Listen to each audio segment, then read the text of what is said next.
Por favor, o nome completo do senhor e o cargo que ocupa. Meu nome é Humberto Grecaneto. Opa, peraí, acho que não está ligado. Está ligado lá dele? Não. Doutor. Meu nome é Humberto Grecaneto. Atualmente eu ocupo a gerência da unidade de saúde do João Rossi, unidade básica de saúde do João Rossi. Muito bem, como a sessão está sendo gravada inteiramente, a mídia vem para os autos da Comissão Parlamentar de Inquérito e funciona como ata da presente sessão. Doutor Humberto, primeiro, muito obrigado pela sua presença aqui na Câmara Municipal, dizer que é uma honra, uma satisfação recebê-lo. Em nome de toda essa Comissão Parlamentar de Inquérito, dizer que o nosso objetivo comum é contribuir com a saúde, com a evolução do município. Desde já, agradecendo a sua presença, nós faremos algumas perguntas, apenas se existe o compromisso de resposta. Ok, doutor? Muito obrigado. Viu? Bom, pedir aos vereadores para que sejam sempre breves nas perguntas, fiquem à vontade, tanto o André como o Paulo, até para que nós possamos liberar logo o doutor Humberto para almoçar, porque o tempo está passando. Não se preocupe com isso. Não é? O Jean está com fome já, né, Jean? Já comeu um salgado na cantina, então tá bom. Como se dá o fluxo para o munícipe ser atendido pela Unidade Básica de Saúde do João Rossi? O munícipe ele chega na recepção da unidade e de lá ele é encaminhado para os nossos pontos de acolhimento, onde é feita a classificação de sinais de alerta e aí ele é direcionado para as suas necessidades. A área de abrangência com 20.890 habitantes, descrita na apresentação da unidade no site oficial da Prefeitura Municipal, condiz com a realidade? Na minha opinião, não. Nós temos um boom imobiliário muito grande ali. A construção civil ela está fomentada muito ali, então eu acredito que ela hoje esteja em torno de 23,5, sem a ocupação dos imóveis que posteriormente vão ser entregues. Isso prejudica o atendimento, a oferta? Essa unidade tem 11 anos. Né? 11 anos atrás, a situação de Ribeirão Preto era uma. A situação populacional era uma. O crescimento populacional, é claro que ele impacta na prestação dos nossos serviços. A unidade do João Rossi utiliza qual forma, qual meio de comunicação com o usuário? Linha telefônica fixa, linha telefônica móvel e, quando há necessidade, cartas. As consultas o senhor garante que elas são, ou os trabalhos de comunicação com os usuários, eles se dão de forma necessária por telefone? Prepondera telefone, prepondera carta? O que prepondera? Nós preponderamos a linha telefônica. A linha telefônica. Nós só enviamos cartas para quando não conseguimos o contato via telefone. Via telefone. Após várias tentativas. Ok. Existe alguma garantia de que o paciente recebe a carta, por exemplo, o aviso de recebimento, ou não é mandado com esse aviso? Olha, o envio de cartas ele tem um viés. Ele tem um viés. O viés é o seguinte: nós sabemos que ele não recebeu a carta quando ela é nos devolvida. Se ele recebeu, às vezes, e esqueceu e não foi, a gente não tem como saber, porque são cartas simples que a gente manda. Não mandamos cartas registradas. A não ser em casos específicos. Existe um controle por parte da unidade entre as cartas enviadas e o efetivo recebimento por parte do paciente? Então não há como ter, né? Porque são cartas simples, né? Então não há como ter esse controle. O telefone nós temos como? Toda vez que nós ligamos para o paciente, nós anotamos no verso da própria guia a hora, com quem falamos, damos o ok. Mas quando é por carta, não há como ter esse controle. Por carta nós temos eu tenho uma relação de cartas que eu mando. Ok. Mas assim, efetivamente se ele recebeu ou não, eu não tenho. Eu tenho a que são devolvidas. Ok. Muitas vezes por paciente não encontrado. Nós não chamamos paciente, né? O cidadão não encontrado. Acontece muito. Ok. Os pacientes da unidade do João Rossi, eles são agendados por horário, não? Por horário. Alguns nos relataram que são orientados a chegar às 7 horas da manhã para o atendimento pela manhã. Essa orientação são aquelas pessoas que não têm agendamento prévio. Para nós, pessoalmente, termos o controle de o que nós vamos conseguir eventualmente encaixar nas faltas. São apenas para os encaixes esses? São pelos encaixes. Porque nós recebemos, por exemplo, a pessoa chega às 7 horas e é atendida às 11, que pode acontecer, claro, nós entendemos a complexidade, mas apenas entender se todos os casos são marcados às 7 horas, não? Nós temos alguns pacientes às 7 horas, outros às 8. É marcado por horário? São marcados. Okay, nesse meio, nesse ínterim, nós temos as faltas, aí nós vamos promovendo o encaixe. Tá. Só que nós temos que ver o seguinte, às vezes, o médico que faz o agendamento, vamos supor, chega às 7h30 da manhã, chegou um caso na urgência, ele vai parar o agendamento e vai para a urgência. Então, e aí isso impacta o atendimento posterior. Então, não é incomum nós temos que parar o atendimento para regular alguns pacientes que chegam. Ok. Nós apuramos também, doutor, que dentre os atendimentos de clínica médica, ginecologia, pediatria, existe um alto índice de atendimento sem agenda, que é a chamada demanda espontânea. A unidade tem muita procura por atendimento imediatista ou é um aproveitamento de falta? Tem uma explicação para esse fato, doutor? Olha, nós temos uma procura, não vamos dizer excessiva, mas grande por demanda espontânea. Isso é positivo, isso é positivo, porque quem procura, a unidade tenta resolver o problema. Isso é positivo, apenas que eu quero entender isso. Positivo não seria se todo mundo pudesse se cuidar como se deveria. Claro, claro. Mas a gente tem alguns casos, por exemplo, como ali nós ficamos muito perto de shoppings. Vou dar um exemplo. Tem um paciente outro dia, ele estava indo de Taquaritinga para Passos, Minas Gerais. Passou mal na estrada ali de Sertãozinho, o João Rossi era mais rápido, ele entrou, foi regulado. Então nós temos assim, pessoas que vão ao shopping, ao mercado, ao novo mercado, pessoal da construção civil, normalmente nos procuram sim. Okay. Nos procuram sim. Sobre o acolhimento na unidade básica de saúde que o senhor comanda, quem faz o acolhimento? O acolhimento de sinais de alerta é feito pela auxiliar de enfermagem supervisionado pela enfermeira. Não é pela enfermeira pessoalmente? São sinais de alerta que a auxiliar de enfermagem ou técnico de enfermagem tem plenas condições de analisar. É claro que em qualquer dúvida nós temos na frente a sala de apoio da enfermeira e os médicos também que nós temos. Tá? Existe um protocolo da Secretaria da Saúde intitulado Atendimento da Demanda Espontânea na Atenção Básica. O senhor tem conhecimento desse protocolo, não? Sim. Ele é bem aceito pelos profissionais da unidade? Olha, o acolhimento da demanda espontânea, eu acho o seguinte, desde que essa demanda espontânea ela tenha uma justificativa, ela é bem sim. Nós não nos negamos a atender. Não, é claro que se aparecer 100 pessoas, nós não vamos ter condição, nem física, nem pessoal para poder atender todo mundo. Mas aqueles casos que realmente necessitam, eles são vistos sim. Eles são vistos sim.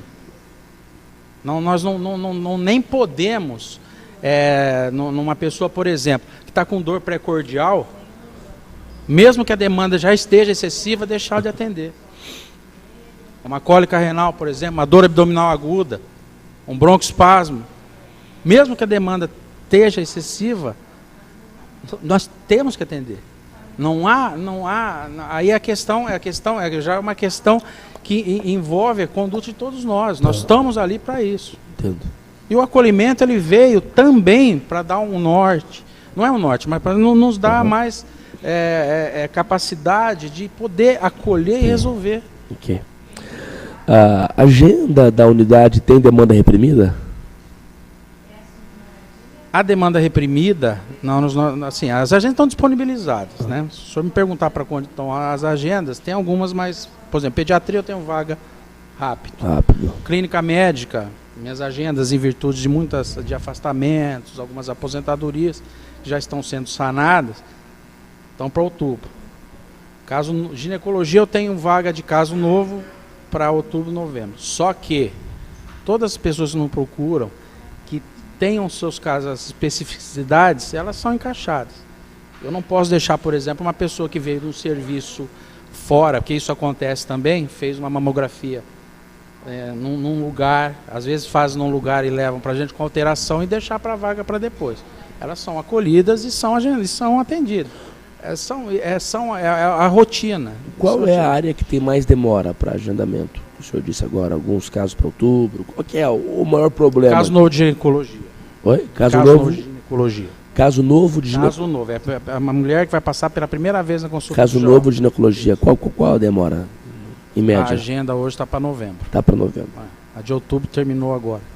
Nos últimos anos foi perdido algum profissional? Nós tivemos um clínico geral aposentando e 3 pediatras. Um clínico e 3 pediatras.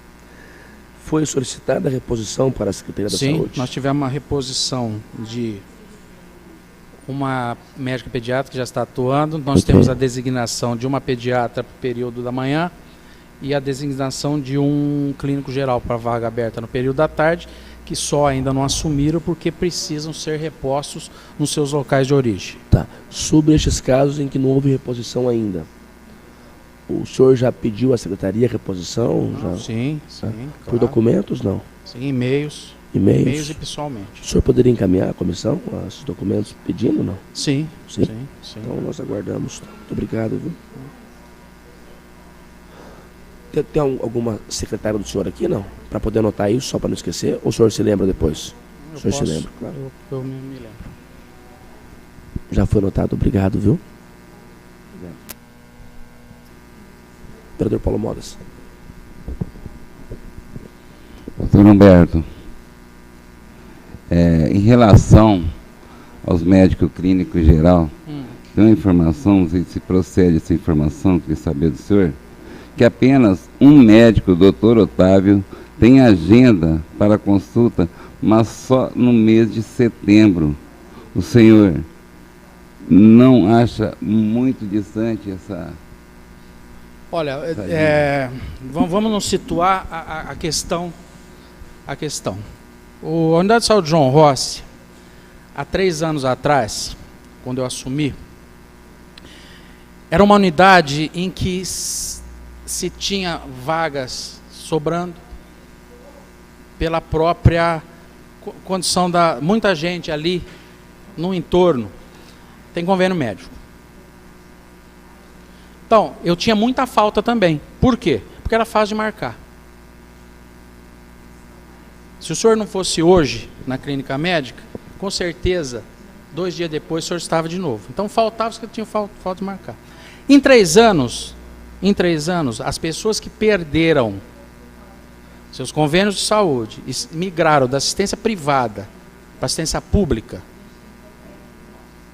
triplicaram. Nós começamos a ter um boom que antigamente não tinha. Fora isso, junta-se a demanda alta, as aposentadorias, os afastamentos por motivo de saúde, principalmente nas épocas de epidemia, que nós tivemos médicos também que estão com dengue, nós tivemos médicos lá com H1N1. O que acontece? As agendas vão se espaçando. A consulta de rotina para setembro, desde que são consultas de rotina, aos casos que precisam ser atendidos antes, nós temos um acolhimento que pode dar direção para esses casos. Também, doutor Humberto, recebi a informação também sobre outros médicos clínicos gerais da unidade do João Rossi que estão com a agenda travada, ou seja, não está aberta e não sabe quando vai abrir. Como que vocês, gestores, resolvem esse tipo de situação? Bom, hoje eu não tenho ninguém com agenda travada. Que a gente tem. Se o senhor pegar meu sistema hoje, nós temos vaga para clínica médica. Para distante, mas temos. Teve antes um pouco, porque nós tivemos uma informação. Não, eu só tive a agenda travada na época que eu fui comunicado das aposentadorias. Distante quanto que é, doutor? Não, a agenda para clínica médica hoje está para outubro. Está para outubro. Está para outubro. Nós temos vagas para outubro. Conforme a necessidade, daqui a 2 semanas a gente vai vendo o preenchimento, eu já vou abrindo. Eu não abro mais agenda de 6 meses. Por quê? Porque eu tinha muita falta. E mesmo abrindo, de acordo com a necessidade, eu ainda tenho um índice de falta em torno de 30%. Em torno de 30%. Então, é assim, você tem a comunicação de aposentadoria, a gente trava um pouco a agenda. Por quê? Porque eu não sei quando, pelo trâmite burocrático que a administração pública exige para a contratação, né, a gente deixa um pouco para poder. Por quê? A gente precisa segurar. E tem outra coisa também, nós vivemos hoje também, além da aposentadoria, nós temos 2 epidemias concomitantes, que também travam um pouco a nossa agenda. Mas nós não assim, travada não temos. Os casos precisam ser vistos antes, os senhores podem ter certeza que eles são vistos. Humberto, boa tarde. Boa tarde. Eu gostaria de falar ainda sobre a agenda e até esclarecer. Acho que isso não ocorre mais, mas até pouco tempo tinha unidade, por exemplo, que abria a agenda num dia e fazia tinha unidade que até fazia fila. A agenda, o controle da agenda é do gerente. Você, por exemplo, colocou um critério. Eu não vou marcar longe, porque vai que está de férias, aposenta, fica doente e aumenta o absenteísmo. Sim. Tem esse controle? Existe essa autonomia profissional? Eu monitoro essa agenda semanalmente. Quem abre a agenda na unidade sou eu. Então eu fico monitorando a necessidade das aberturas. Correto? Você tem essa autonomia? Não, essa autonomia é minha. Tá. E com relação a recursos humanos, eu quero insistir um pouquinho. Tá, perfeito. Você explicou assim, óbito, aposentadoria, a secretaria está repondo e tem alguns que não repôs porque ele vai se deslocar de outra unidade. Mas também você colocou, olha, minha unidade tinha 23 mil, teve um bom imobiliário, tem os funcionários também, as pessoas que trabalham nas casas, que acabam utilizando a unidade. E tem aquela demanda espontânea que você colocou. No cenário ideal hoje, enquanto gerente, você enxerga que além dessas reposições, você precisa ampliar quadro? E se precisa ampliar de quê? É enfermagem, é odonto, é clínica médica, é pediatria, GO? Aonde você, enquanto gestor local, analisa assim, se eu tivesse mais 1, mais 2, mais 3, talvez eu ficaria tranquilo? Eu vou falar o que eu, na minha opinião, mas eu também tenho que pensar em rede. Eu não trabalho só para mim. Tá? O que eu gostaria hoje mesmo, aliás, por quê? Porque vem oriundo dela, é contar com a estratégia de saúde da família. Apesar de todo mundo achar, o João Rossi está em área nobre da cidade, mas eu acho que daria um plus muito grande para todos nós. Mas falo isso porque venho da estratégia de saúde da família. Eu acho que, na minha opinião, esse é o caminho, mas eu trabalho em rede. Eu não posso querer tudo para mim e não deixar as outras áreas também descobertas, né? Nós temos outras áreas para cobrir com a estratégia. Eu acho que quando futuramente tudo estiver equacionado, e se eu ainda puder contribuir, estando lá, eu gostaria da estratégia de saúde da família sim. Por acreditar que é um passo, como a doutora Sônia falou, é um caminho. Tá? Sobre a questão das cartas ainda, doutor. O senhor já presenciou dificuldades para enviar cartas para pacientes? Operacionais nenhuma. Nenhuma. Nos serviços prestados à população, foi verificada que a unidade presta assistência domiciliar. Como que isso é feito? A enfermeira Denise, ou a Luciana, ou a André que fazem, elas têm cada 15 dias à disposição uma viatura, onde nós temos os casos que elas precisam, que são nos pedidos, que elas fazem a visita. Fora isso, nós temos o SAD que nos auxilia nos outros dias. Existe problema neste serviço de falta de estrutura, algo assim, não? Não. Parece que há uma reclamação de profissionais que a assistência domiciliar teria sido imposta pela Secretaria através do SAD, Serviço de Atenção Domiciliar, para os pacientes classificados como atenção domiciliar nível 1. Estes são de responsabilidade da atenção básica. Porém, os profissionais não teriam condições de realizar assistência devido à extensão da área, meio de transporte e ausência de médico. Isso procede? Na minha unidade eu não tenho reclamação não, para falar a verdade dos meus profissionais. Nós fazemos as visitas, tá? Eu nunca tive uma reclamação de nenhum profissional da unidade de imposição. E quando precisa de médico, como que faz? O SAD nos dá apoio. Dá apoio. Já que chegou essa demanda de SAD, você falou que a viatura é agendada a cada 15 dias e isso atende bem a demanda hoje? Do João Rossi, sim. Outro serviço verificado foi o planejamento familiar. Uma das queixas da população, principalmente mulheres, é a demora no processo entre 3 e 5 meses e depois de autorizado, uma laqueadura, por exemplo, leva até 12 meses para ser agendada. O que o senhor tem a dizer sobre isso? Olha, eu posso falar o que compete à unidade de saúde. O que compete à unidade de saúde é realizar todos os passos para que a laqueadura seja feita. Tá? O agendamento das laqueaduras não é feito pela unidade. O que compete à unidade nós fazemos. 12 meses, o senhor considera razoável? Não tem essa informação. Não tem? Pode, pois não. É que aqui parece que está 3 a 5 meses para fazer a primeira consulta, é isso? Roberto, eu gostaria de esclarecer isso, que esse aqui é estratégico. E também, se demora 12 meses, esclarecer se nesse período está atendendo, está apresentando outros métodos contraceptivos. Acho que é importante... O planejamento familiar nosso, ele é conduzido pela enfermeira com o médico ginecologista. A consulta de enfermagem, que é o primeiro passo, ela está rápida e a ginecologista está lá também.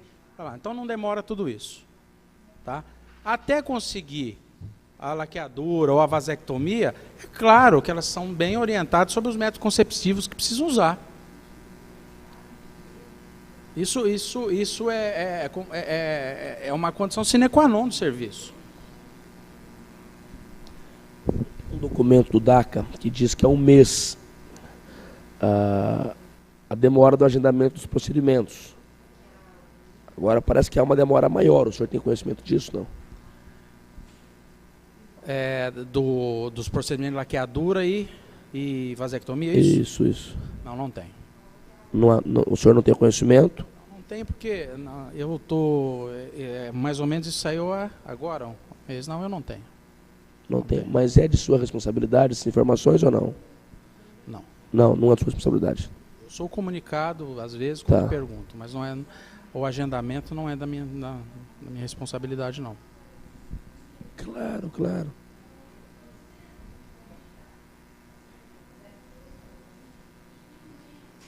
Doutora, como tem gente em casa acompanhando, Pode vir aqui. Se é para contribuir, pode vir aqui, por favor. Claro, sem dúvidas. Pode pegar o microfone. Não, foi ótimo.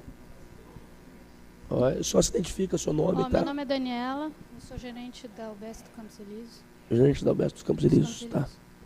O procedimento de laqueadura ou de vasectomia, que é um procedimento que a pessoa vai ficar estéril, ou seja, não tem retorno, existe todo um critério legal.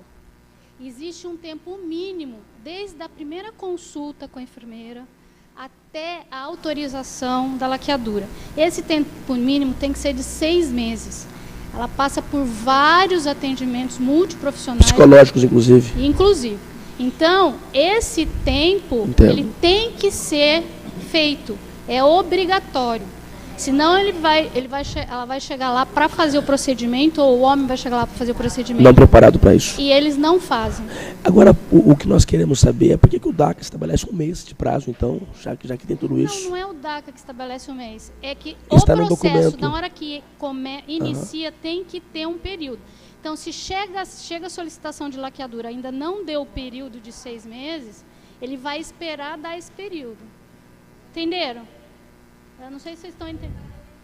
Porque existe a questão do arrependimento, claro. Existe a questão da separação do casal. Claro, eu entendo perfeitamente. Entendeu? Então é por isso que tem. Claro. É legal, existe uma lei para isso, que se a gente descumprir, a gente é autuado. Muito obrigado, viu, doutora? Obrigado pela contribuição.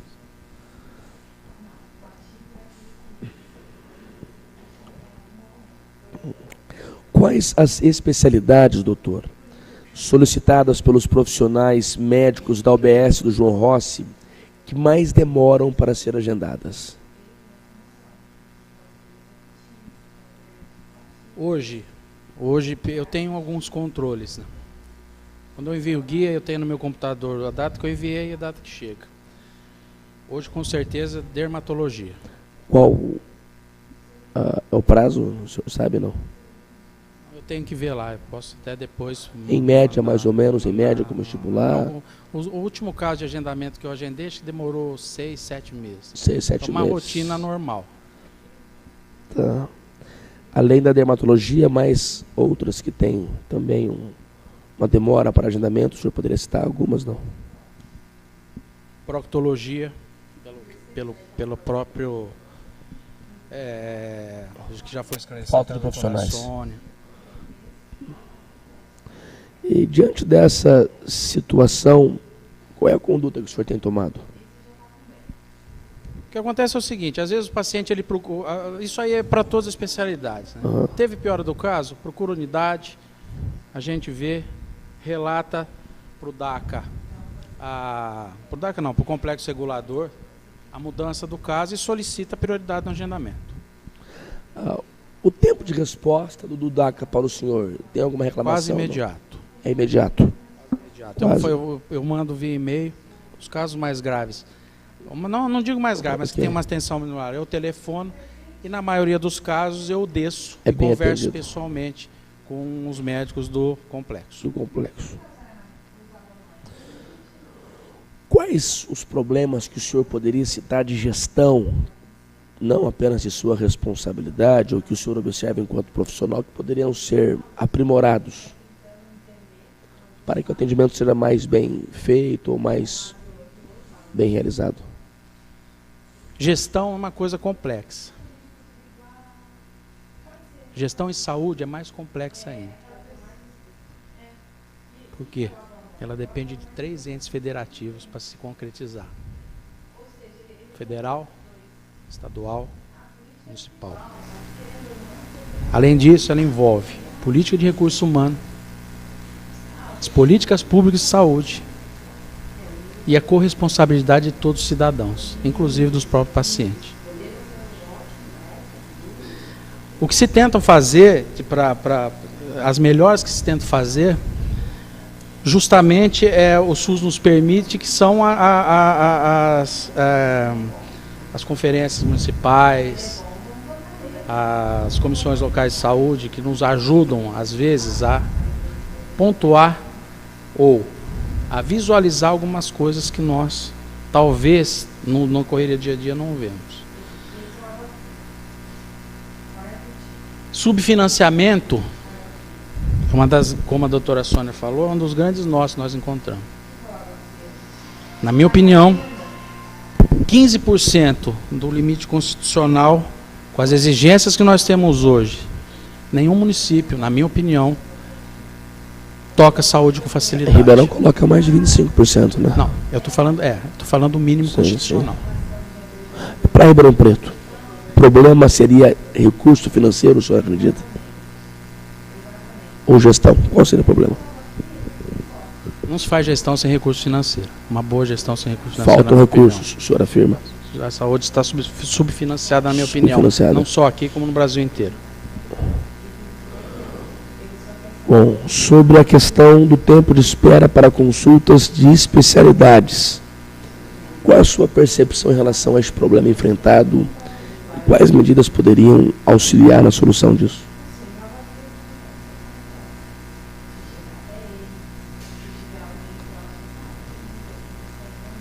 Consulta de especialidade, as consultas de especialidades, assim, eu fico até meio me abster de responder pelo seguinte, porque as consultas de especialidades, elas são demandas que nós já temos o complexo regulador para resolver isso daí.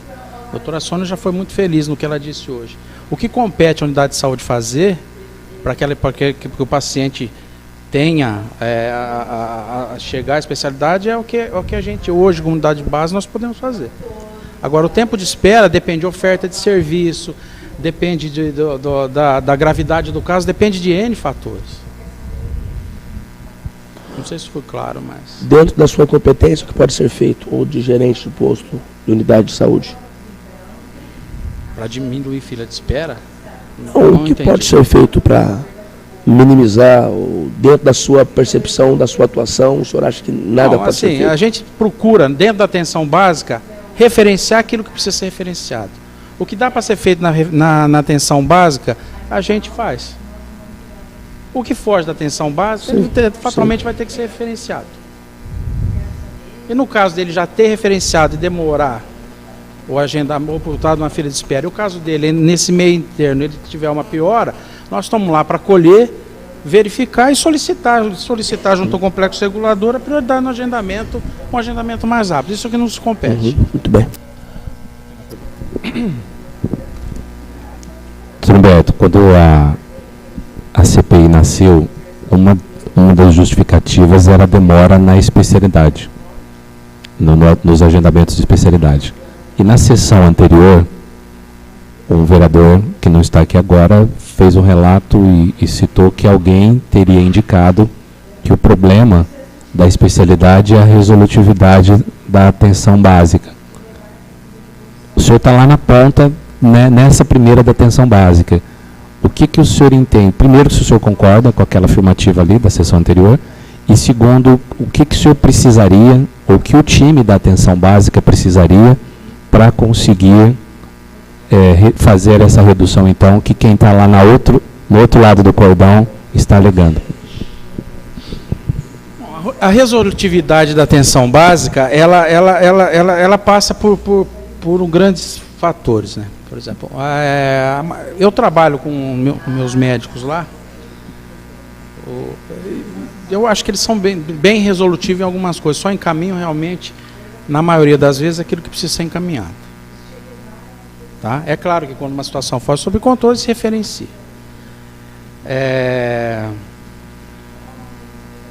E nós temos também o seguinte, às vezes, mesmo com uma atenção básica resolutiva e que encaminha pouco, às vezes essas pessoas que são encaminhadas para algumas especialidades que têm seus casos resolvidos e depois só precisam de manutenção na atenção básica, seriam devolvidos, muitas pessoas não querem voltar para a atenção básica. Por quê? Porque se tem a cultura que eles estão no especialista. Eu já fui gerente da Vila Virgínia há alguns anos atrás. No mesmo prédio que tinha atenção básica, pronto atendimento e especialidade. Nós tínhamos pacientes que falavam de boca cheia, eu tenho o meu especialista. Eles eram referenciados lá dentro, por um especialista lá dentro. E não retornavam de maneira nenhuma, mesmo pedindo para atenção básica. Eles queriam continuar, principalmente cardiologia. Não, o meu, na época, eu vou dizer o médico que estava na época até se aposentou. O meu médico é o Dr. Divino. Ele é meu médico. Mas não foi ele que referenciou esse paciente para a especialidade. Foi o clínico geral, que referenciou porque ele precisava. Mas a partir do momento que ele chegou na especialidade, o médico dele, ele esqueceu tudo aquilo que a atenção básica fez. O meu médico é o especialista. E eles falavam de boca cheia no corredor, a gente vê isso.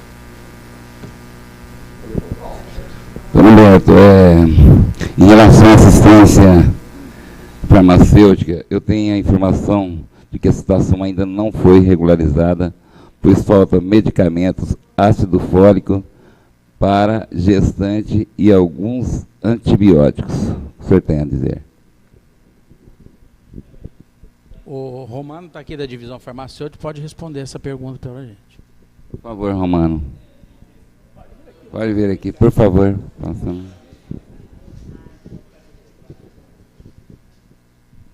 Fala o seu nome, tá? Meu nome é Romano Carelli Júnior, eu faço parte da divisão de farmácia também.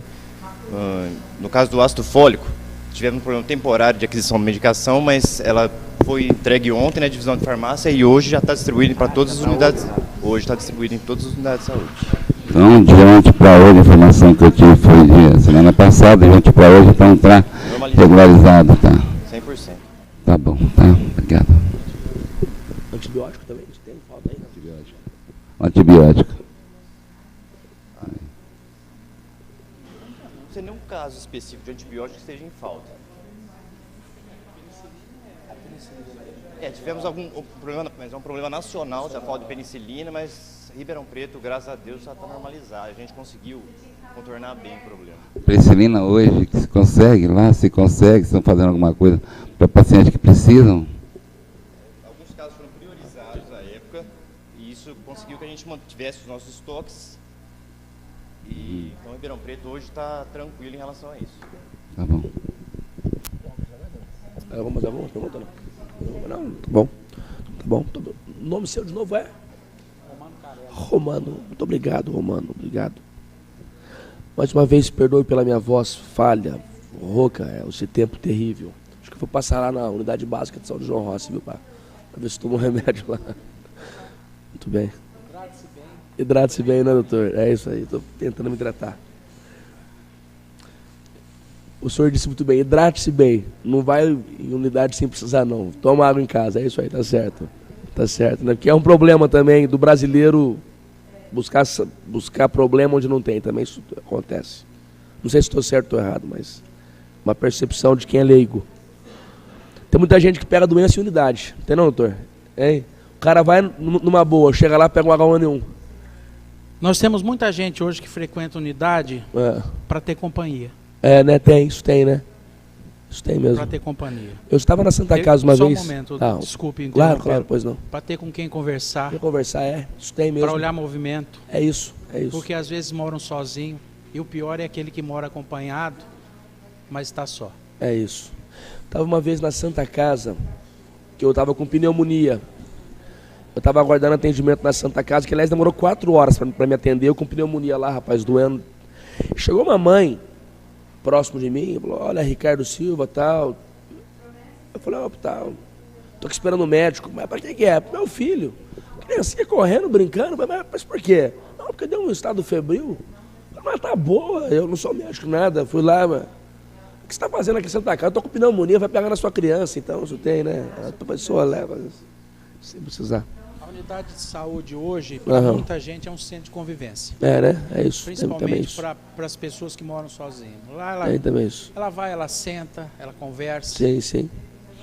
Ela, às vezes, no João Rossi é o seguinte, o ponto de ônibus está lá em cima, às vezes vem, eles sobem, eles entram na unidade, tomam água. É isso. Bate um papo. Conversa com quem está ali, depois sobe, vão para os seus... Nós temos algumas... Claro. Humberto, agora você tocou um ponto interessante, e tem algumas iniciativas na rede. Eu acho que o CSE Vila Tibério tem isso, por exemplo, incentivar o PIC, fazer algumas atividades culturais. Você acha que esse é um caminho, essa aproximação, cultura, saúde? Você acha que a saúde, ela não pode vamos precisar mais disso? Ela não pode estar restrita. Ela não pode estar restrita entre 4 paredes. Isso aí eu falo. A grande, eu vou falar pelo João Rossi. João Rossi, nós não temos centro comunitário. Eu converso com algumas pessoas lá, eu sempre falo para eles, o sonho meu de consumo, que eu talvez não veja ser realizado, é que tem um centro comunitário, eu levo a unidade para o centro. Mas levar a unidade para o centro não é prestar assistência, é levar aos nossos grupos que cuidam da promoção e prevenção de saúde para lá. E eu garanto para você, a partir do momento que a gente consiga fazer isso, muito das mazelas, elas diminuem. Então nós precisamos de centro comunitário, nós precisamos de área de lazer, nós precisamos de acesso à cultura, nós precisamos de programas extra saúde, nós precisamos de tudo isso. Saúde é isso tudo. Saúde é isso tudo, gente. Você não pode dizer, que você não pode exigir... Você não pode exigir que um trabalhador mal remunerado que tem que usar suas férias para fazer bico tenha saúde. É isso aí mesmo. É isso mesmo. Não tem acesso à cultura, não tem um lugar para ele. Saúde não é isso, não é ausência, não é só presença de doença, não, é uma coisa muito mais complexa, gente. A gente precisa de todo mundo, a gente precisa ter espaço, a pessoa precisa falar, a pessoa precisa andar, a pessoa precisa caminhar, ter convivência. Ter oportunidade de trabalho, ter segurança. Tudo isso envolve na saúde. Não adianta eu ser rígido e morar num bairro inseguro, saindo preocupado todo dia se eu vou voltar ou não. Isso impacta o nosso serviço.